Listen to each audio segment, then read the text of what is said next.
est toujours le 23 juin et c'est la suite de ma remise en forme et entraînement au niveau alimentation et activité physique. Alors, pour continuer la vidéo, la première que j'ai fait ce matin, j'ai remangé 75 grammes de nourriture aux alentours de 11h, 12h de la journée. Et ensuite, j'ai fait une sieste parce que ma journée commençait à être dure vu que j'avais fait que 2-3 heures de sommeil et que j'étais debout depuis 2 heures du matin. Ça, c'est le premier point.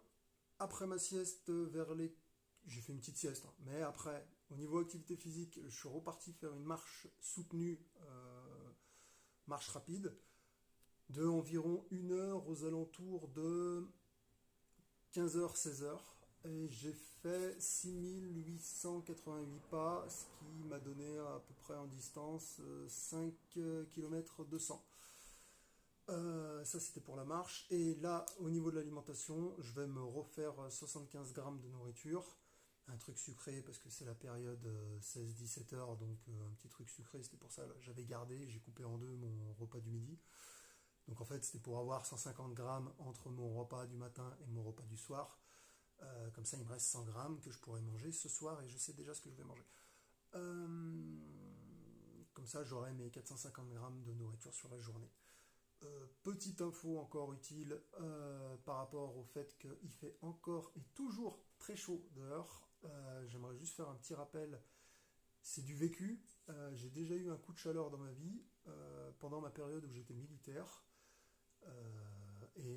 En passage médical, j'ai eu les médecins qui m'ont bien précisé qu'un coup de chaleur, c'est un risque vital au bout du troisième. Donc on peut en mourir, il faut faire attention.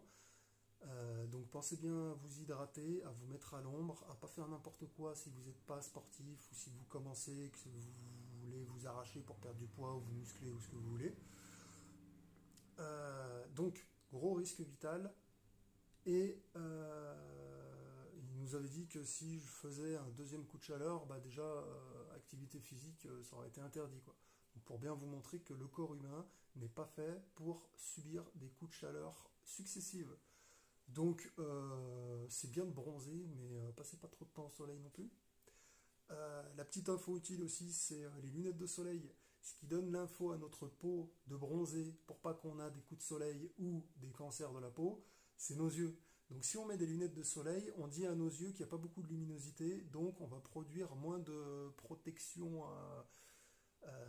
crème solaire naturelle, si tu vois ce que je veux dire. Donc on évite les lunettes de soleil et on préfère les chapeaux qui font de l'ombre.